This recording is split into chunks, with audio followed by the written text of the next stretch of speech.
시청자 여러분께 문안 인사 드립니다. 현월TV 채널지기 현월입니다. 지난 시간부터 10계명의 제6계명을 공부하고 있습니다. 자, 오늘은 두 번째 시간이 되겠습니다. 거의 다 식었어요.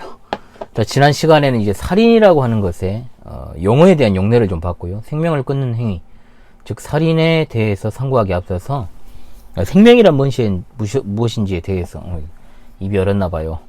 자, 공부를 했습니다. 이번 시간에 본격적으로 하나님께서 생명을 끊어버리는 행위인 살인을 금하신 이유, 자, 크게 두 가지를 상고하도록 하겠습니다. 첫 번째는 뭐냐?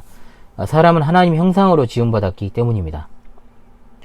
인간은 하나님 형상 따라 창조되었습니다. 창세기 1장 26절로 27절에 하나님이 이르시되 우리 형상을 따라 우리 모양대로 우리가 사람을 만들고 그들로 바다의 물고기와 하늘의 새와 가축과 온 땅과 땅에 기는 모든 것을 다스리게 하자 하시고, 하나님이 자기 형상 곧 하나님의 형상대로 사람을 창조하시되 남자와 여자를 창조하시고 라고 하셨습니다.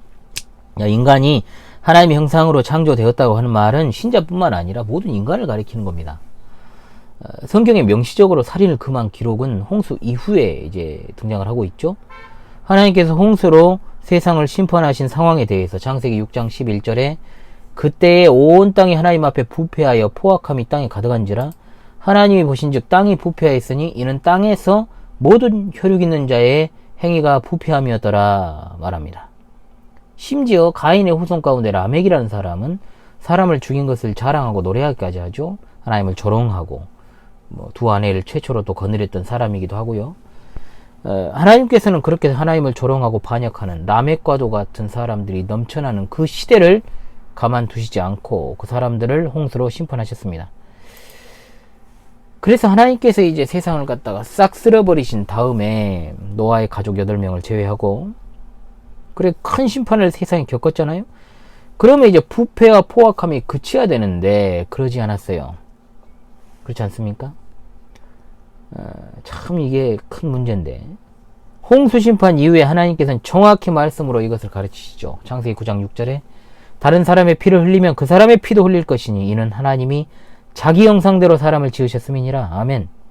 살인을 금하신 가장 첫 번째 이유, 사람이 하나님의 형상으로 지음받았기 때문이다 라는 겁니다. 즉 이 말은 하나님께서는 하나님의 형상이 해를 입으면 하나님 자신이 해를 입은 것으로 간주하신다는 거예요. 어떤 사람을 해치는 것은 결국 그 사람뿐만 아니라 하나님을 적극적으로 대적하는 범죄 행위가 되는 겁니다. 얼마나 무서운 죄입니까? 야고보서 3장 9절에 또 이 내용이 나오죠. 하나님의 형상에 관하여서 이것으로 우리가 주 아버지를 찬송하고 또 이것으로 하나님의 형상대로 지음받은 사람을 저주한다. 자, 여기서 이것이 뭡니까? 혀입니다. 혀.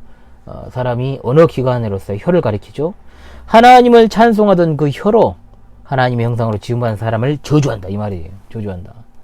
저주라고 하는 것은 그 사람의 존재를 인정하지 않고 없애버리려는 행위죠. 그러므로 모든 계명은 여러분 연계해서 생각을 해야 됩니다. 부모의 권위를 인정하지 않는 사람이 하나님을 잘 섬긴다는 게 새빨간 거짓말이잖아요. 그렇잖아요. 하나님을 찬양하고 내가 섬긴다라고 하면서 하나님의 형상으로 지음받은 사람을 욕하고 저주하고 그러죠. 막말과 폭언을 일삼고, 그러면 그 입술에서 어떻게 한 구멍에서 물이 나올 수 있어요? 샘에서? 그 사람의 찬양과 섬김 또한 거짓이기 때문에 하나님이 받지 않으신다는 겁니다.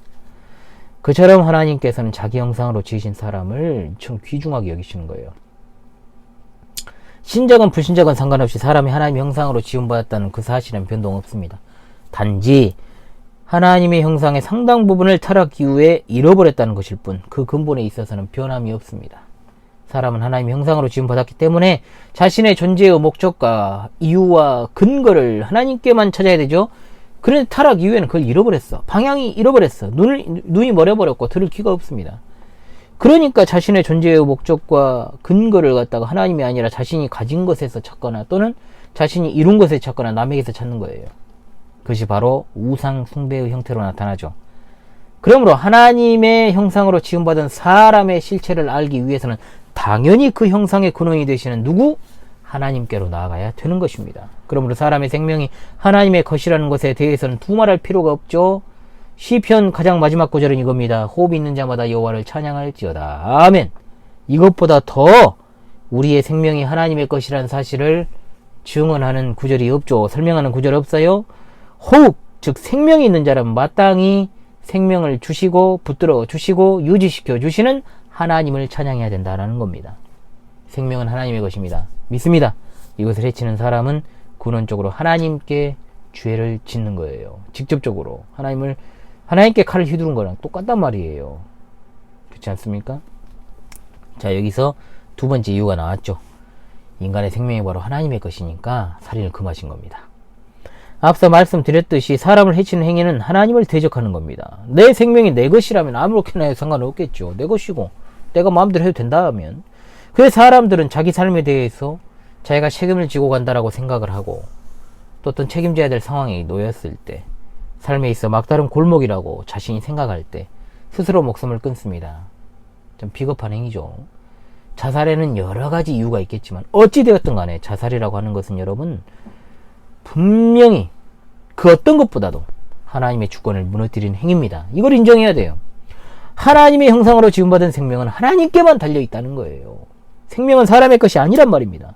하나님의 것입니다. 생명이 있는 사람은 하나님을 마땅히 찬양하고 하나님을 의지하며 살아가야 됩니다. 그래서 제가 항상 예배 시간에 헌상 기도를 하면서 우리 하나님께 올리는 말이 있어요. 뭐냐? 하나님께서 우리들에게 허락하신 모든 것이 선물입니다. 선물. 그 선물 가운데 우리 생명이 포함되어 있어요. 우리 생명은 우리 게 아닙니다. 우리 게 아닙니다.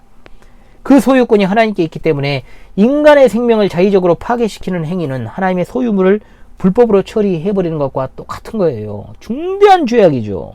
인간의 생명은 그 자체로 목적을 가지고 있는 게 아니에요. 그 자체가 아니에요. 인권이라는 말이 이 시대에 얼마나 이상하게 방향으로 흐르고 있습니까, 여러분? 그렇잖아요?